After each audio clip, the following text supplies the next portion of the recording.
All right, so I'm just kind of going to get started here.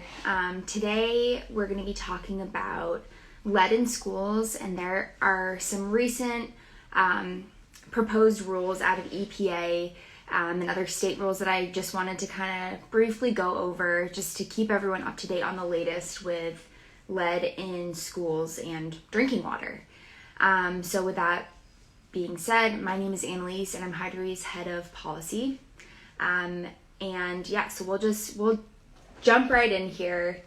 And this issue is really, we decided to talk about it because as the spot that we're in with COVID, a lot of schools are starting to open up, or they're thinking about opening up, or it's kind of on the radar for a lot of school districts. And most schools have been closed for over a year. So I know like in DC public schools are just starting to be in session, once a week. But those schools have been completely vacant for an entire year almost.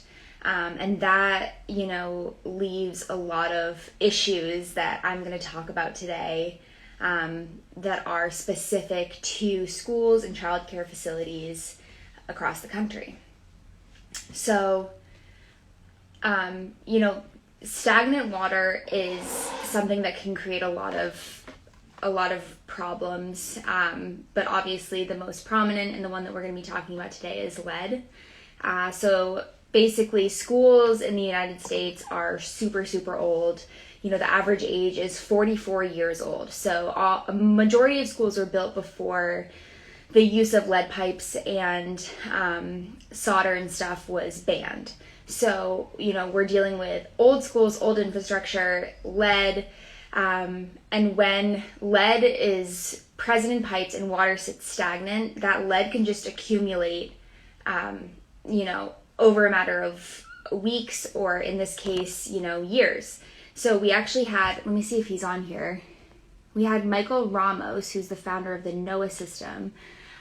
He actually spoke to us a couple months ago about this very issue because he devised this system that automatically flushes pipes. And they were finding that, lead was accumulating overnight. So it wasn't just over the weekend or like a spring break or summer vacation. Like it was, the levels were increasing just when it was left stagnant overnight. So that's definitely something to keep in mind. So another important point to that is that, there are a lot of remedies to stagnant water, flushing, the addition of orthophosphate, but again, those two things only work if water is moving through the pipes. So in order for orthophosphate, which is a corrosion control inhibitor, in order for that to work, it has to be moving through the pipes so that it can form that layer of crust on the inside of pipes. And obviously if water's sitting stagnant, that just can't happen. So yeah. And if you are,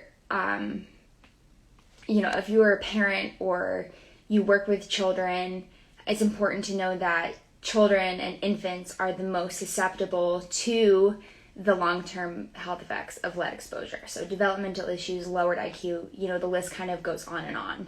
And that's really why it's kind of a double-edged sword. So schools are having the highest levels of lead, and they're also the home to the most vulnerable population. So it's kind of like this catch-22 of you have two things going on here that make children even more vulnerable to lead exposure. So, at the beginning, I just touched on the fact that there are some new regulations being proposed about testing requirements in schools. And, whenever, under any administration, under any agency, we always take these regulations with a grain of salt, and we make sure to really, really analyze them because there's a lot of nuance and there's a lot of things that agencies have to kind of slide in there to, be able to get the budget to make these regulations happen. Just kind of like a very long regulatory process. A lot of boxes have to be checked. So one of the more recent regulations that's being proposed out of EPA are testing requirements in schools. So basically, as of present, there's no national law requiring schools to test for lead. So some, I think it's like 8 have those laws. Some opt in to testing. I think it's like a little over 30% of states actually do opt into testing.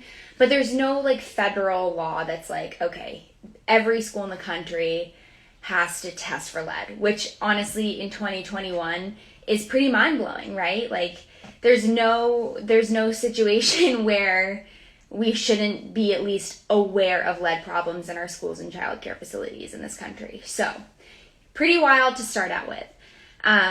But yeah, so EPA has kind of come out and said, okay, we have, a little bit of a plan.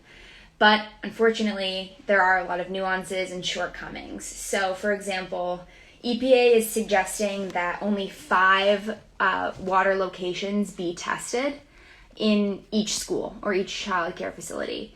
And this is a problem because, there are more than 5 water fountains or, drinking water faucets in schools.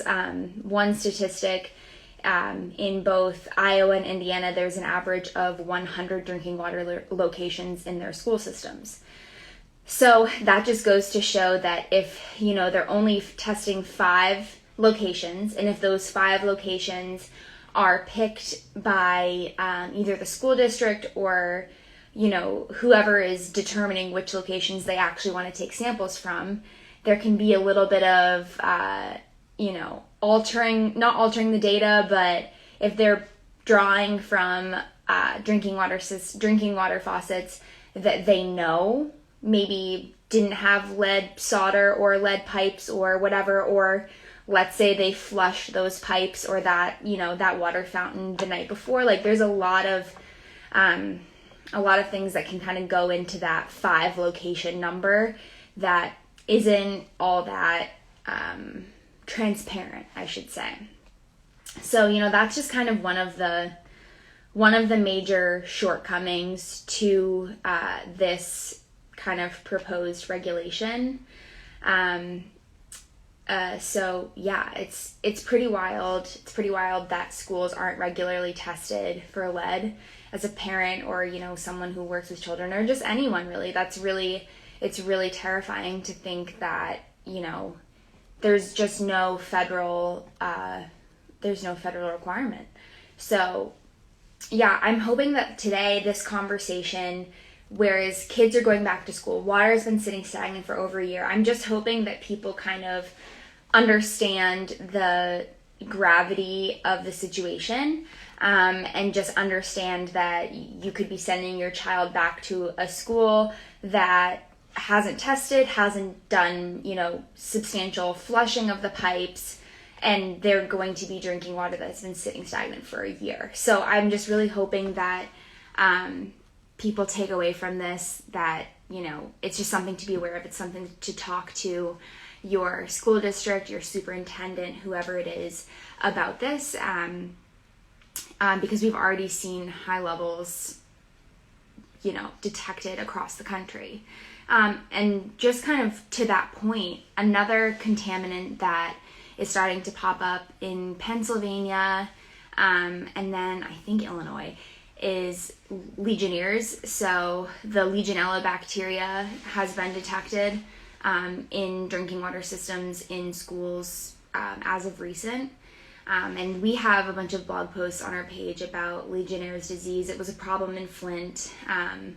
And it's like a respiratory disease that you actually inhale. So it's not drinking water, but it's if your face is like near the faucet, then you can obviously inhale those vapors that contain this bacteria that can cause serious respiratory problems. So that's kind of the PSA that I wanted to make with this Instagram Live.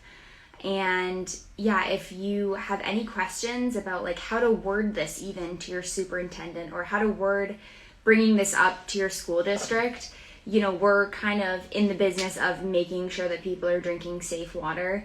And there are a lot of really, really great resources out there for schools. Like I mentioned earlier, the NOAA system, one of Hydroviv's close friends, Michael Ramos, as I mentioned, created this device that automatically flushes pipes. So there are a lot of things that parents and community members can do to kind of raise awareness and at least let their school districts know that they need to be testing, flushing their pipes, and just being conscious of the water that they're giving to their children. So I hope everyone has a really, really good Wednesday and everyone enjoys the sunshine. But yeah, thank you for listening and watching. And as always, you can DM us on Instagram. You can send us an email at hello@hydroviv.com, and we have a whole team of water nerds that we'd be happy to answer any questions that you might have. So thank you so much. Have a good one.